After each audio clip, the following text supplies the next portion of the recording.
শ্রী পরমাত্মনে নমঃ। যথার্থ গীতা, শ্রীমদ্ ভগবদ গীতা, অথ ত্রয়োদশ অধ্যায়। গীতার আরম্ভেই ধৃতরাষ্ট্র জিজ্ঞাসা করেছিলেন, সঞ্জয়, ধর্মভূমি কুরুক্ষেত্রে সমবেত যুদ্ধে ইচ্ছুক আমার এবং পাণ্ডুর পুত্রগণ কি করল? এখনো বলা হয়নি সেই ক্ষেত্র কোথায়। প্রস্তুত অধ্যায়ে সেই মহাপুরুষ স্বয়ং নির্ণয় করলেন যে ক্ষেত্রে এই যুদ্ধ হয়েছিল সেই ক্ষেত্র বস্তুত কোথায়। শ্রী ভগবান উবাচ,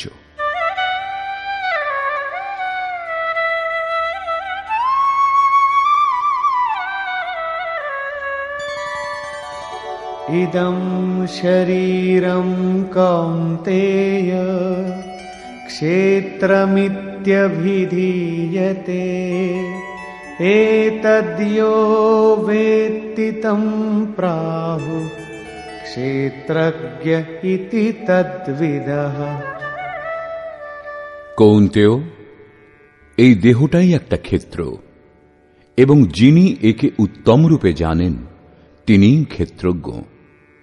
তিনি এর মধ্যে আবদ্ধ নন, পরন্তু এর সঞ্চালক। সেই তত্ত্ববিদিত মহাপুরুষগণ এইরূপ বলেন। দেহ যখন একটাই, তখন তাতে ধর্মক্ষেত্র এবং কুরুক্ষেত্র এই দুই ক্ষেত্র একত্রে কিরূপে হওয়া সম্ভব? বস্তুত এই একটা দেহেরই অন্তরালে অন্তঃকরণের দুটি প্রবৃত্তি পুরাতন। প্রথমটি পুণ্যময় প্রবৃত্তি, দৈবী সম্পদ, যা পরম ধর্ম পরমাত্মাতে স্থিতি প্রদান করে, এবং দ্বিতীয়টি আসুরী সম্পদ, দোষযুক্ত দৃষ্টিকোণে যার গঠন হয়, যা এই নশ্বর সংসারে বিশ্বাস এনে দেয়। যখন আসুরী প্রবৃত্তির বাহুল্য ঘটে তখন এই দেহই কুরুক্ষেত্র, এবং যখন এই দেহেরই অন্তরালে দৈবী সম্পদের বাহুল্য ঘটে তখন এই দেহকেই ধর্মক্ষেত্র বলা হয়। এই ওঠানামা নিরন্তর চলতে থাকে, কিন্তু তত্ত্বদর্শী মহাপুরুষের সান্নিধ্যে থেকে যখন কোনো ব্যক্তি অনন্য ভক্তি সহকারে আরাধনায় প্রবৃত্ত হন, তখন দুটি প্রবৃত্তির মধ্যে নির্ণায়ক যুদ্ধের সূত্রপাত হয়। দৈবী সম্পদের ক্রমশ উত্থান এবং আসুরী সম্পদের পতন হয়। আসুরী সম্পদ সম্পূর্ণরূপে শান্ত হবার পর পরমের দিগদর্শনের অবস্থাতে সাধক এসে পৌঁছন। দর্শনের পরে দৈবী সম্পদের প্রয়োজনীয়তাও ফুরিয়ে যায়। অতএব দৈবী সম্পদও তখন পরমাত্মাতে বিলীন হয়। ভজনকর্তা পুরুষ পরমাত্মাতে স্থিতি লাভ করেন। একাদশ অধ্যায়ে অর্জুন দেখলেন যে কৌরব পক্ষের পর পাণ্ডব পক্ষেরও যোদ্ধা যোগেশ্বরে বিলীন হয়ে যাচ্ছেন। এই বিলীনের পরে পুরুষের যে স্বরূপ, সেই স্বরূপকেই ক্ষেত্রজ্ঞ বলে। ক্ষেত্রজ্ঞং চাপি মাম বিদ্ধি সর্বক্ষেত্রেষু ভারত ক্ষেত্রক্ষেত্রজ্ঞয়োর্জ্ঞানম যত্তজ্জ্ঞানম মতম মম। হে অর্জুন, তুমি সকল ক্ষেত্রের ক্ষেত্রজ্ঞ আমাকেই জানবে, অর্থাৎ আমিও ক্ষেত্রজ্ঞ। যিনি এই ক্ষেত্র সম্বন্ধে অবগত তিনিই ক্ষেত্রজ্ঞ। এইরূপ তাঁকে সাক্ষাৎ যে মহাপুরুষ জানেন তাঁরা বলেন, এবং শ্রীকৃষ্ণ বলছেন যে আমিও ক্ষেত্রজ্ঞ, অর্থাৎ শ্রীকৃষ্ণও যোগেশ্বর ছিলেন। ক্ষেত্র এবং ক্ষেত্রজ্ঞ অর্থাৎ বিকার সহ প্রকৃতি এবং পুরুষকে তত্ত্বত জানাই জ্ঞান। এইরূপ আমার অভিমত, অর্থাৎ সম্যকরূপে তাদের জানাকেই জ্ঞান বলে, মিথ্যা তর্ক বিতর্ককে জ্ঞান বলে না।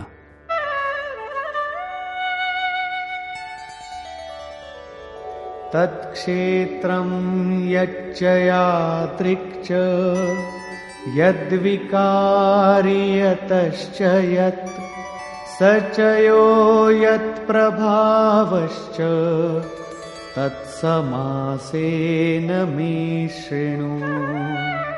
সেই ক্ষেত্র যে রূপ, যে যে বিকারযুক্ত, যে কারণে উৎপন্ন হয়েছে, এবং সেই ক্ষেত্রজ্ঞ যিনি ও যে যে প্রভাবযুক্ত, সে সমস্ত সংক্ষেপে শোনো।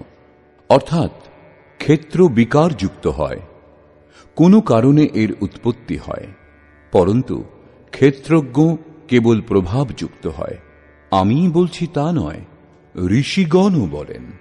ঋষিভির্বহুধা গীতম ছন্দোভির্বিবিধৈঃ পৃথক ব্রহ্মসূত্রপदैश्चैव হেতুমদ্ভির্বিনিশ্চিতৈঃ। এই ক্ষেত্র ও ক্ষেত্রজ্ঞের তত্ত্ব ঋষিগণ বহু প্রকারে বর্ণনা করেছেন।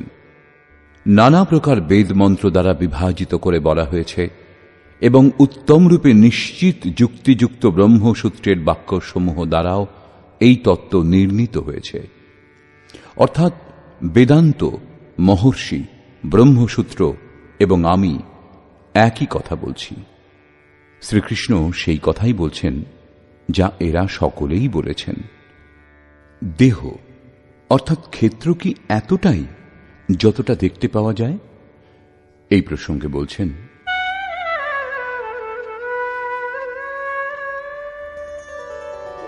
মহাভূতান্যহংকারো বুদ্ধিরব্যক্তমেব চ ইন্দ্রিয়াণি দশৈকঞ্চ পঞ্চচেন্দ্রিয়গোচরাঃ। অর্জুন, পঞ্চমহাভূত অর্থাৎ ক্ষিতি, জল, পাবক, গগন, সমীর, অহংকার, বুদ্ধি ও চিত্ত অর্থাৎ চিত্তকে অব্যক্ত পরা প্রকৃতি বলা হয়েছে। অর্থাৎ মূল প্রকৃতির ওপর আলোকপাত করা হয়েছে, যার মধ্যে পরা প্রকৃতিও সম্মিলিত। এই আটটি অষ্টধা মূল প্রকৃতি। এবং 10 ইন্দ্রিয় অর্থাৎ চক্ষু, কর্ণ, নাসিকা, ত্বক, জিহ্বা, বাক, পানি, পাদ, উপস্থ ও পায়ু। মন ও ইন্দ্রিয়ের পঞ্চ বিষয় রূপ, রস, গন্ধ, শব্দ ও স্পর্শ এবং ইচ্ছা, দ্বেষ, সুখম দুঃখম সংঘাতশ্চেতনা ধৃতিঃ এতৎ ক্ষেত্রম সমাসেন সবিকারমুদাহৃতম। ইচ্ছা, দেশ, সুখ, দুঃখ প্রভৃতি সংযুক্ত এই স্থূল দেহপিণ্ড, চেতনা এবং ধৈর্য এইরূপ এই সকল বিকারযুক্ত ক্ষেত্র সংক্ষেপে বর্ণিত হল। সংক্ষেপে ক্ষেত্রের স্বরূপ এটাই, যার মধ্যে ভালো মন্দ যে বীজই বপন করা হয় তা পরে সংস্কার রূপে প্রকাশিত হয়। দেহটাই ক্ষেত্র। কোন কোন উপাদান দিয়ে এই দেহের গঠন হয়েছে? 5 তত্ত্ব, 10 ইন্দ্রিয়, 1 মন ইত্যাদি যেসব লক্ষণ আগে বলা হয়েছে, এই সকলের সামূহিক সংঘাত এই পিণ্ড দেহ। যতক্ষণ এই বিকারগুলি থাকবে ততক্ষণ এই পিণ্ডও থাকবে, কারণ এই দেহ বিকারগুলি দিয়ে তৈরি। এখন সেই ক্ষেত্রজ্ঞের স্বরূপ দেখুন, যিনি এই ক্ষেত্রে লিপ্ত নন, পরন্তু তার থেকে নিবৃত্ত।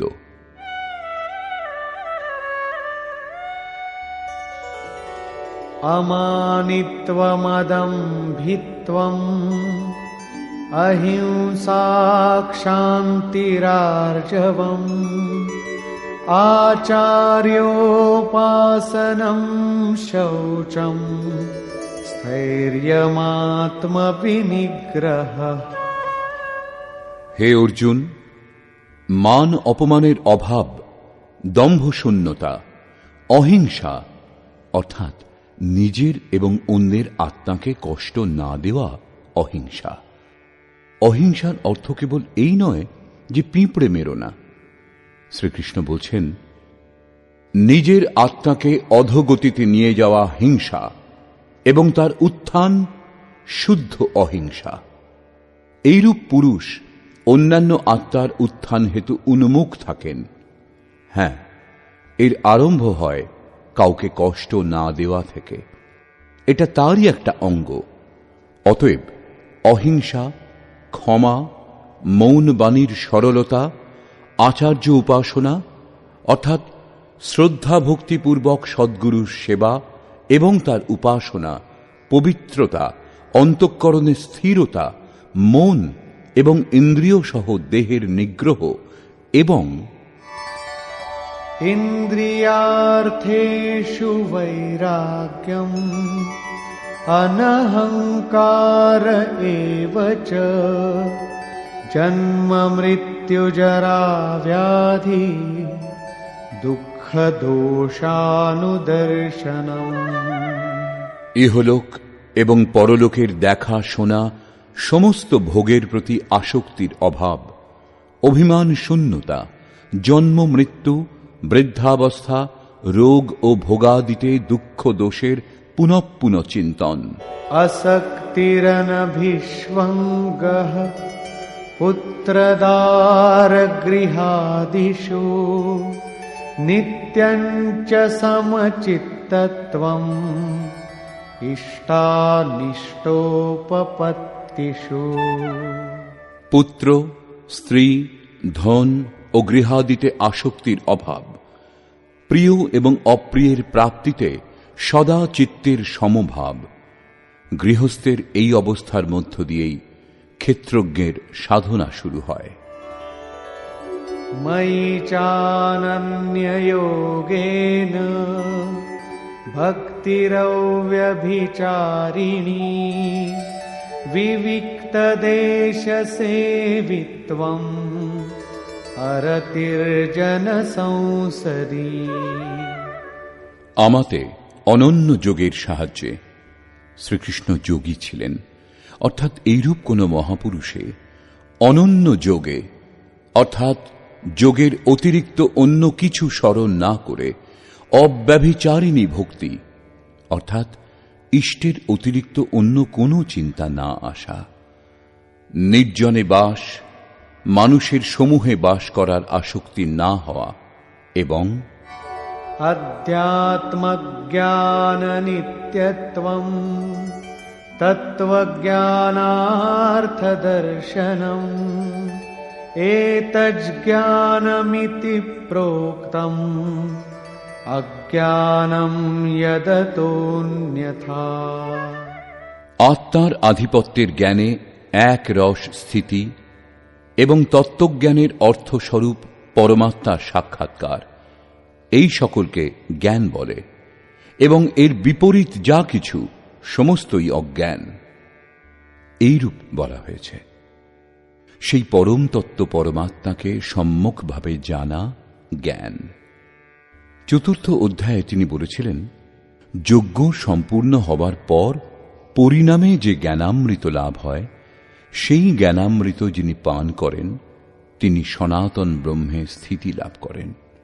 অতএব ব্রহ্মকে সাক্ষাৎ করে যা জানা যায় তাকেই জ্ঞান বলে। এখানেও তাই বলছেন যে তত্ত্বস্বরূপ পরমাত্মার সাক্ষাৎকারের নাম জ্ঞান। এর বিপরীত সমস্ত কিছু অজ্ঞান, অমানিত্ব ইত্যাদি উপরোক্ত লক্ষণ এই জ্ঞানের পূরক। এই প্রশ্ন সম্পূর্ণ হল।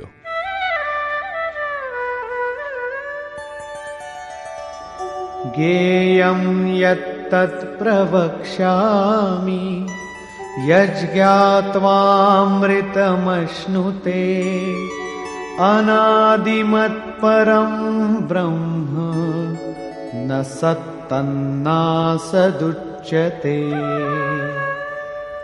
অর্জুন, যা জানার যোগ্য এবং যা জেনে মরণ ধর্মা মানুষ অমৃত তত্ত্ব লাভ করে তা উত্তম রূপে বলব। সেই আদিহীন পরম ব্রহ্মকে না সৎ বলা হয় না অসৎ বলা হয়, কারণ যতক্ষণ তিনি পৃথক ততক্ষণ তিনি সৎ, এবং যখন মানুষ তার মধ্যে সমাহিত হয় তখন কে কাকে বলবে? এক বোধ থেকে যায়, দ্বিতীয় বোধ থাকে না। এইরূপ স্থিতিতে সেই ব্রহ্ম সৎ নন, আবার অসৎ নন, পরন্তু যা স্বয়ং সহজ তিনি তাই। সর্বতঃ পাণিপাদং তৎ সর্বতোক্ষিশিরোমুখম সর্বতঃ শ্রুতিমল্লোকে সর্বমাবৃত্য তিষ্ঠতি। সেই ব্রহ্ম সর্বদিক থেকে হস্তপদযুক্ত, সর্বদিক থেকে চক্ষু মস্তক এবং মুখ যুক্ত, এবং সর্বদিক থেকে শ্রোত্রযুক্ত, কর্ণযুক্ত, কারণ তিনি সংসারের সকলের মধ্যে ব্যাপ্ত হয়ে স্থিত। সর্বেন্দ্রিয় গুণাভাসম সর্বেন্দ্রিয় বিবর্জিতম আসক্তম সর্বভৃচ্চৈব নির্গুণম গুণভোক্তৃ চ। তিনি সকল ইন্দ্রিয়ের বিষয় সম্বন্ধে অবগত, তা সত্ত্বেও তিনি ইন্দ্রিয় ব্যাপারে ব্যাপৃত নন। তিনি আসক্তি শূন্য, গুণাতীত হয়েও সকলকে ধারণ এবং পোষণ করেন, এবং সকল গুণের ভোক্তা, অর্থাৎ এক এক করে সকল গুণ নিজের মধ্যে লয় করে নেন। যেরূপ শ্রীকৃষ্ণ বলেছেন যে যজ্ঞ এবং তপস্যার ভোক্তা আমি, শেষে সমস্ত গুণ আমাতে বিলীন হয়।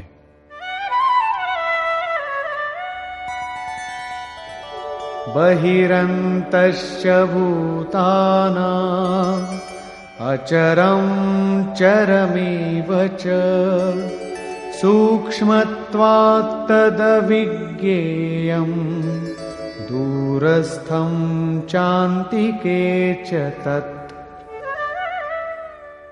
সেই ব্রহ্ম সকল জীবধারীর ভিতরে বাইরে পরিপূর্ণ, চর ও অচর রূপও তিনি। সূক্ষ্ম বলে তাকে দেখা যায় না। ব্রহ্ম অবিজ্ঞেয়, মন ইন্দ্রিয়ের অতীত এবং অতি কাছে ও দূরে তিনি স্থিত।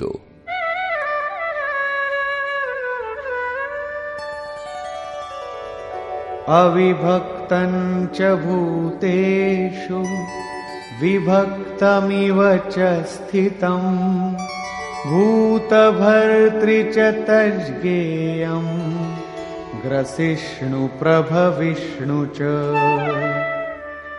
ব্রহ্ম অবিভাজ্য হয়েও সম্পূর্ণ চরাচর ভূতে বিভক্ত রূপে প্রতীত হন। সেই জ্ঞাতব্য পরমাত্মা সর্বভূতের সৃষ্টিকর্তা, ভরণ ও পোষণকর্তা এবং শেষে সংহারকর্তা। এখানে বাহ্য এবং আন্তরিক দুই ভাবের দিকেই সংকেত করা হয়েছে, যেমন বাইরে জন্ম ও ভেতরে জাগৃতি, বাইরে পালন এবং ভেতরে যোগক্ষেমের নির্বাহ, বাইরে দেহের পরিবর্তন এবং অন্তরে সর্বস্বের বিলয়, অর্থাৎ ভূতগণের উৎপত্তির কারণগুলির লয়, এবং সেই লয়ের সঙ্গে সঙ্গেই স্বীয় স্বরূপ লাভ হয়। এ সকল সেই ব্রহ্মের লক্ষণ।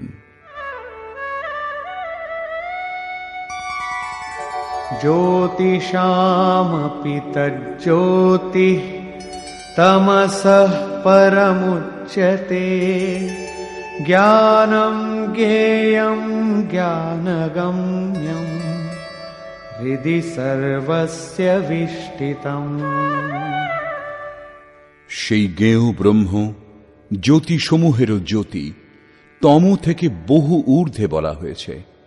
তিনি পূর্ণ জ্ঞান স্বরূপ, পূর্ণ জ্ঞাতা, জ্ঞাতব্য, এবং জ্ঞান দ্বারাই তাকে লাভ করা যায়।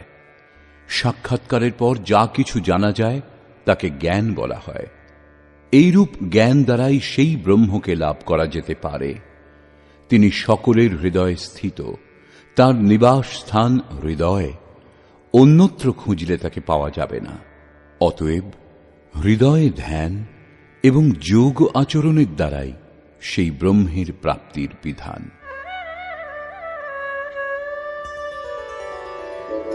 ইতি ক্ষেত্রম তথা জ্ঞানম জ্ঞেয়ং চোক্তম সমাসতঃ মদ্ভক্ত এতদ্বিজ্ঞায় মদ্ভাবায়োপপদ্যতে। হে অর্জুন, এইরূপ ক্ষেত্র, জ্ঞান এবং জ্ঞেয় পরমাত্মার স্বরূপ সংক্ষেপে বলা হল। যা জানার পরে আমার ভক্ত আমার সাক্ষাৎ স্বরূপ লাভ করেন। যোগেশ্বর শ্রীকৃষ্ণ যাকে ক্ষেত্র বলেছিলেন তাকেই প্রকৃতি, এবং যাকে ক্ষেত্রজ্ঞ বলেছিলেন তাকেই এখন পুরুষ বলে ইঙ্গিত করলেন। প্রকৃতিম পুরুষম চৈব বিদ্যনাদি উভাবপি বিকারাংশ গুণাংশৈব বিদ্ধি প্রকৃতি সম্ভবান। এই প্রকৃতি ও পুরুষ উভয়কেই অনাদি বলে জানবে। এইরূপ বিকার সমূহ এবং ত্রিগুণ প্রকৃতি থেকেই উৎপন্ন বলে জানবে। कार्यकरण कर्तृत्वे हेतु प्रकृतिरुच्यते पुरुषः सुख दुःखानां भोक्तृत्वे हेतुरुच्यते। কার্য এবং করণের, অর্থাৎ যার দ্বারা কার্য করা হয়, বিবেক, বৈরাগ্য ইত্যাদি, এবং অশুভ কার্য হওয়াতে কাম, ক্রোধ ইত্যাদি করণের উৎপত্তির প্রধান কারণ প্রকৃতি বলা হয়, এবং পুরুষ সুখ ও দুঃখের উপলব্ধির কারণ বলা হয়। প্রশ্ন ওঠে যে পুরুষ কি ভোগ করতেই থাকবে, অথবা এর হাত থেকে কখনো মুক্তিও পাবে? যখন প্রকৃতি ও পুরুষ উভয়ই অনাদি, তখন এদের হাত থেকে নিস্তার কিরূপে পাওয়া সম্ভব? এই প্রসঙ্গে বলছেন, পুরুষঃ প্রকৃতিস্থো হি ভুঙ্ক্তে প্রকৃতিজান গুণান কারণং গুণসঙ্গোস্য সদসদ্যোনি জন্মসু। পুরুষ প্রকৃতিতে অবস্থিত হয়ে প্রকৃতিজাত গুণসমূহের কার্যরূপ পদার্থ সকল ভোগ করেন, এবং এই গুণসমূহের সংযোগই এই জীবাত্মার উত্তম ও অধম যোনিতে জন্মগ্রহণের প্রধান কারণ। এই কারণ অর্থাৎ প্রকৃতির গুণসমূহের সঙ্গে সংযোগ সমাপ্ত হলেই জন্ম মৃত্যু থেকে মুক্তি পাওয়া যায়। এখন সেই পুরুষের ওপর আলোকপাত করলেন যে তিনি কিরূপে প্রকৃতিতে অবস্থিত। উপদ্রষ্টানুমন্তা চ ভর্তা ভোক্তা মহেশ্বরঃ পরমাত্মেতি চাপ্যুক্তো দেহেস্মিন পুরুষঃ পরঃ। সেই পুরুষ উপদ্রষ্টা, হৃদয় দেশে অতি সমীপে, হাত পা মন যত সমীপে তার চেয়েও অধিক সমীপে দ্রষ্টারূপে স্থিত। তার প্রকাশে আপনি ভালো করুন, মন্দ করুন, তাতে তার কোনো প্রয়োজন নেই। তিনি সাক্ষীরূপে স্থিত। সাধনা পথে সাধক যখন সঠিকভাবে সাধনা করে নিজের স্তর কিছুটা উন্নত করেন, তার দিকে এগিয়ে যান, তখন দ্রষ্টা পুরুষের ক্রম পরিবর্তন হয়। তিনি অনুমন্তা, অনুমতি প্রদান করতে শুরু করেন, অনুভব জাগিয়ে তোলেন। সাধন দ্বারা আরও নিকটে এগিয়ে ঘনিষ্ঠ হলে সেই পুরুষ ভর্তারূপে ভরণ পোষণ করেন এবং সাধকের যোগক্ষেমেরও দায়িত্ব গ্রহণ করেন। সাধনা আরও সূক্ষ্ম হলে তিনিই ভোক্তা হন। ভোক্তারম যজ্ঞ তপসাম, যজ্ঞ তপস্যা যা কিছু সম্ভব হয় সমস্তই সেই পুরুষ গ্রহণ করেন এবং যখন গ্রহণ করে নেন তখন তার পরের অবস্থাতে মহেশ্বরঃ মহান ঈশ্বর রূপে পরিণত হন। তিনি প্রকৃতির স্বামী রূপে প্রতিষ্ঠিত হন, কিন্তু এখনও প্রকৃতি জীবিত, তবেই তার স্বামী তিনি। এর থেকেও উন্নত অবস্থাতে সেই পুরুষ পরমাত্মেতি চাপ্যুক্ত, যখন পরমের সঙ্গে সংযুক্ত হন তখন তাকে পরমাত্মা বলা হয়। এই রূপে এই দেহে স্থিত হয়েও এই পুরুষ আত্মা পরঃ অর্থাৎ এই প্রকৃতির অতীত।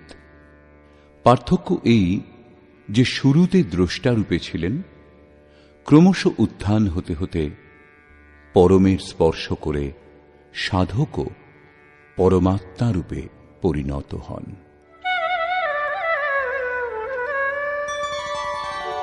य एवं वेत्ति पुरुषं प्रकृतिं च गुणैः सह सर्वथा वर्तमानोऽपि न स भूयोऽभिजायते। এই রূপ যিনি পুরুষকে এবং গুণ সমূহের সঙ্গে প্রকৃতিকে সাক্ষাৎকার করার পর জানেন, তিনি সমস্ত কর্ম করেও পুনর্বার জন্মগ্রহণ করেন না। একেই মুক্তি বলে।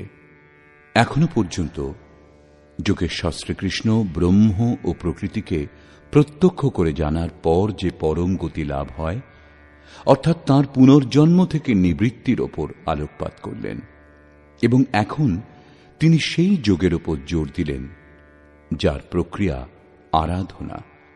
কারণ এই কর্ম না করলে কারুর প্রাপ্তি হয় না।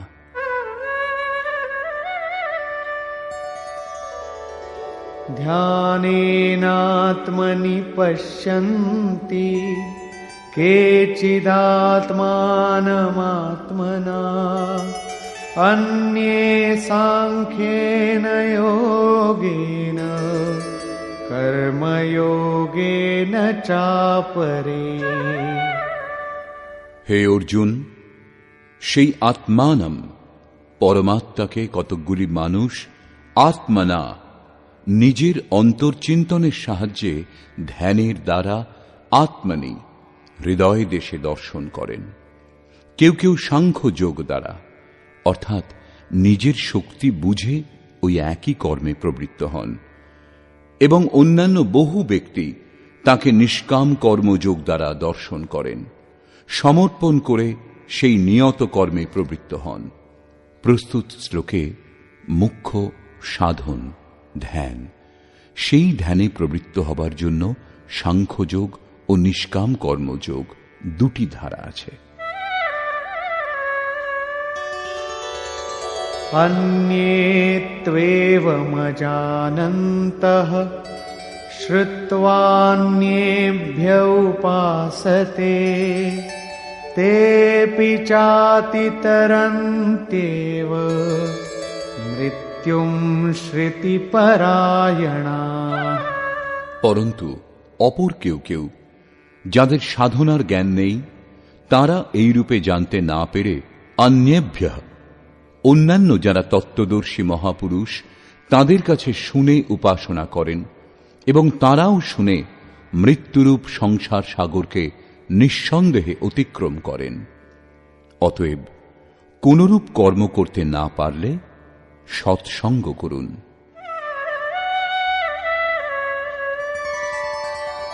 यावत् संजायते किंचित सत्वं स्थावरजंगमं क्षेत्रक्षेत्रज्ञ संयोगात् तद्विद्धि भरतर्षभ।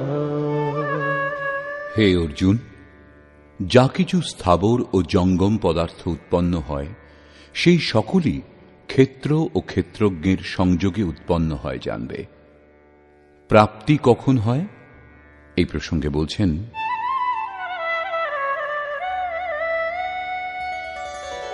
समं सर्वेषु भूतेषु तिष्ठन्तं परमेश्वरं विनश्यत्स्व विनश्यन्तं यः पश्यति स पश्यति। যিনি বিনাশশীল চরাচর সর্বভূতে নির্বিশেষভাবে অবস্থিত অবিনাশী পরমেশ্বরকে দর্শন করেন, তিনি যথার্থ দেখেন। অর্থাৎ সেই প্রকৃতির নাশ হবার পরেই তিনি পরমাত্ম স্বরূপ, এর পূর্বে নয়। এই সম্বন্ধে অষ্টম অধ্যায়ে বলেছিলেন, ভূত ভাবোদ্ভব করো বিসর্গঃ কর্ম সঙ্গীতঃ। ভূতগণের সেই সমস্ত ভাব যা ভালো অথবা মন্দ, যা কিছু সংস্কার সংরচনা করে, সেই সমস্ত লোপ হওয়াই কর্মের পরাকাষ্ঠা। সেই সময় কর্ম সম্পূর্ণ হয়। সেই কথাই এখানেও বলছেন। যিনি চরাচর ভূতকে ধ্বংস হতে দেখেন এবং পরমেশ্বরকে সমভাবে স্থিত দেখেন, তিনি যথার্থ দেখেন। समं पश्यन् हि सर्वत्र समवस्थितमीश्वरम् न हि नस्त्यात्मनात्मानम् ततो याति परां गतिम्। কারণ সেই সমদর্শী পুরুষ সর্বত্র নির্বিশেষ রূপে অবস্থিত পরমেশ্বরকে তিনি যে রূপ, সেই রূপ দর্শন করেন। সেই জন্য নিজে নিজেকে ধ্বংস করেন না। কারণ যা ছিল তাই তিনি দেখেছিলেন, সেই জন্য তিনি পরম গতি লাভ করেন। প্রাপ্তিযুক্ত পুরুষের লক্ষণ বলছেন।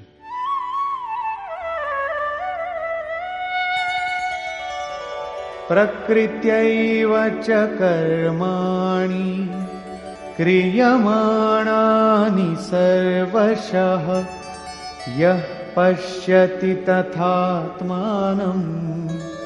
अकर्तारं स पश्यति। যে পুরুষ সকল কর্ম প্রকৃতি দ্বারাই সর্বপ্রকারে সংঘটিত হতে দেখেন, অর্থাৎ যতক্ষণ প্রকৃতি বিদ্যমান ততক্ষণ কর্ম হতে দেখেন এবং আত্মাকে অকর্তা রূপে দেখেন, তার দেখাটাই যথার্থ।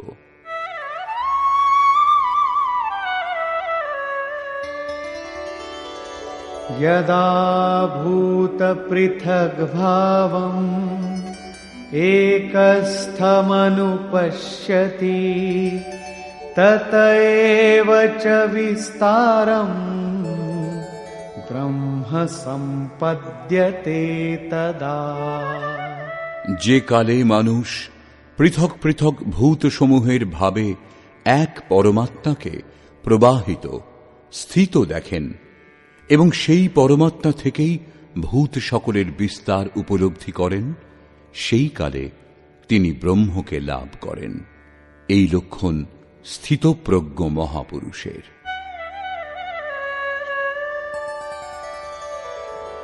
अनादित्वान् निर्गुणत्वात् परमात्मायमव्ययः शरीरस्थोऽपि कौन्तेय न करोति न लिप्यते। কৌন্তেয়, এই অবিনাশী পরমাত্মা অনাদি ও নির্গুণ। সেই জন্য তিনি দেহে অবস্থিত হলেও বাস্তবে কোনো কর্ম করেন না এবং লিপ্তও হন না। কি রূপে? यथा सर्वगतं सौक्ष्म्याद् आकाशं नोपलिप्यते सर्वत्रावस्थितो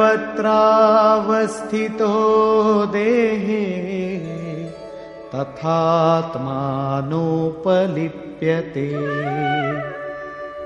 যেমন সর্বব্যাপী আকাশ সূক্ষ্ম বলে লিপ্ত হয় না, তদ্রূপ সকল প্রকার দেহে অবস্থিত হয়েও আত্মা গুণাতীত বলে দৈহিক গুণসমূহে লিপ্ত হন না।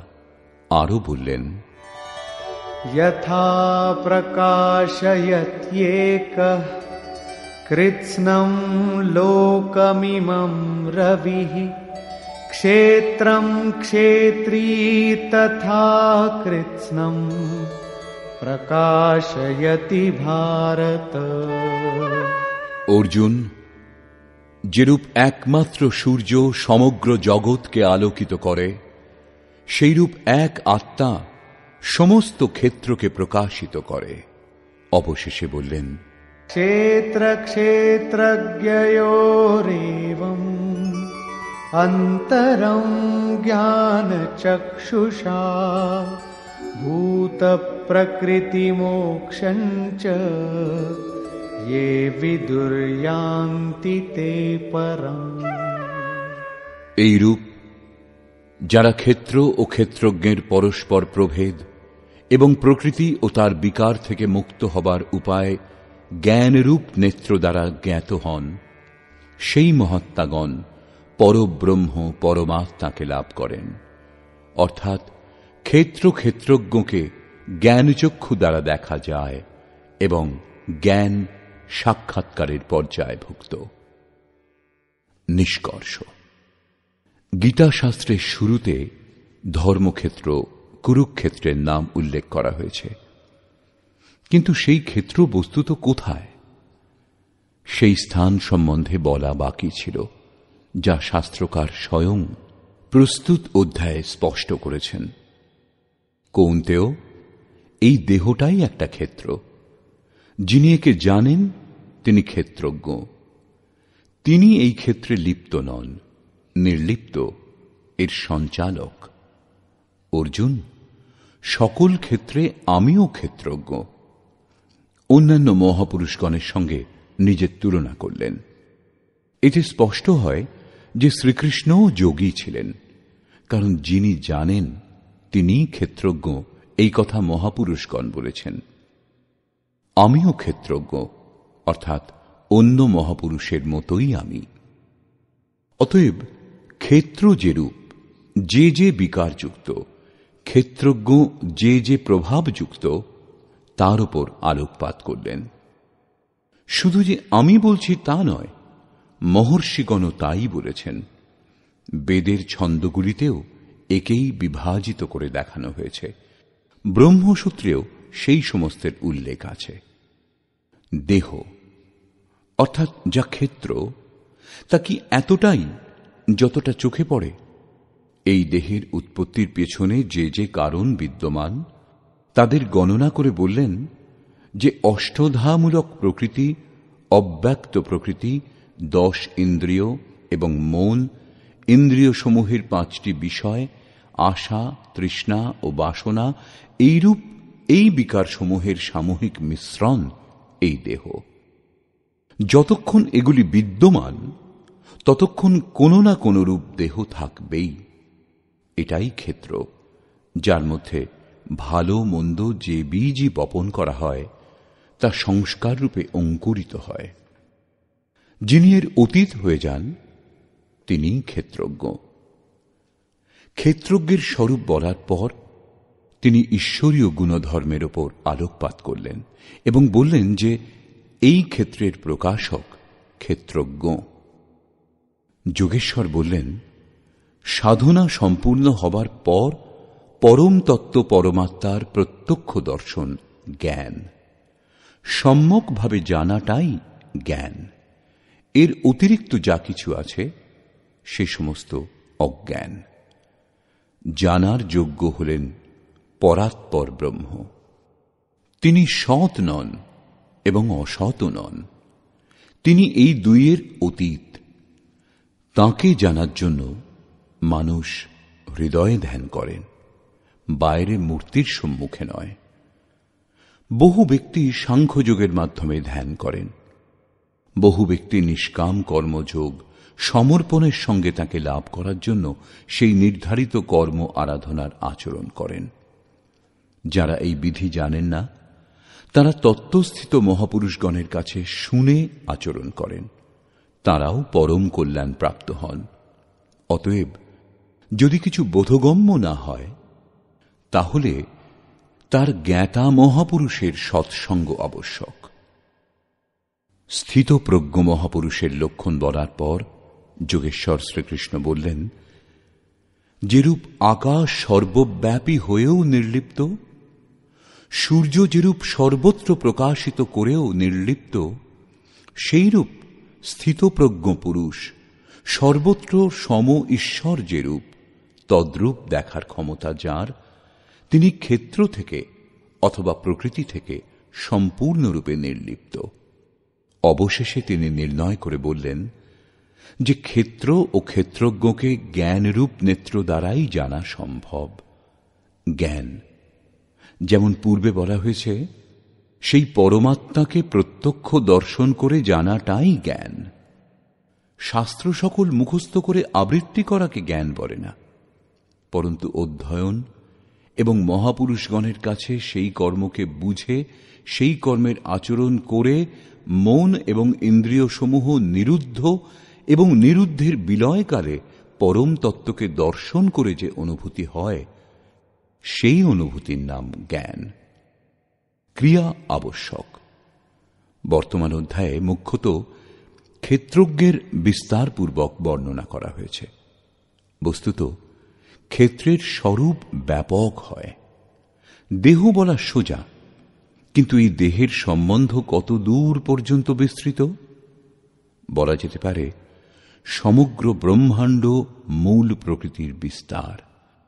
আপনার দেহের বিস্তার অনন্ত অন্তরিক্ষ পর্যন্ত।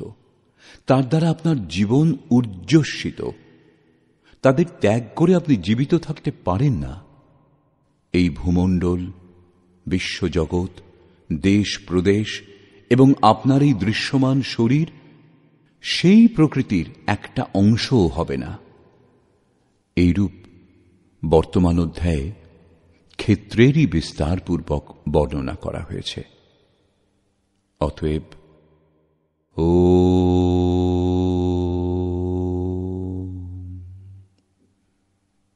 এই প্রকার শ্রীমদ্ ভগবদ্ গীতারূপী উপনিষদ এবং ব্রহ্মবিদ্যা তথা যোগশাস্ত্র বিষয়ক শ্রীকৃষ্ণ ও অর্জুনের সংবাদে ক্ষেত্র ক্ষেত্রজ্ঞ বিভাগ যোগ নামক ত্রয়োদশ অধ্যায় সম্পূর্ণ হল। এই প্রকার শ্রীমৎ পরমহংস পরমানন্দজির শিষ্য স্বামী অর্গড়ানন্দকৃত শ্রীমদ্ ভগবদ্ গীতার ভাষ্য যথার্থ গীতাতে ক্ষেত্র ক্ষেত্রজ্ঞ বিভাগ যোগ নামক ত্রয়োদশ অধ্যায় সমাপ্ত হল। হরি ওম তৎসৎ।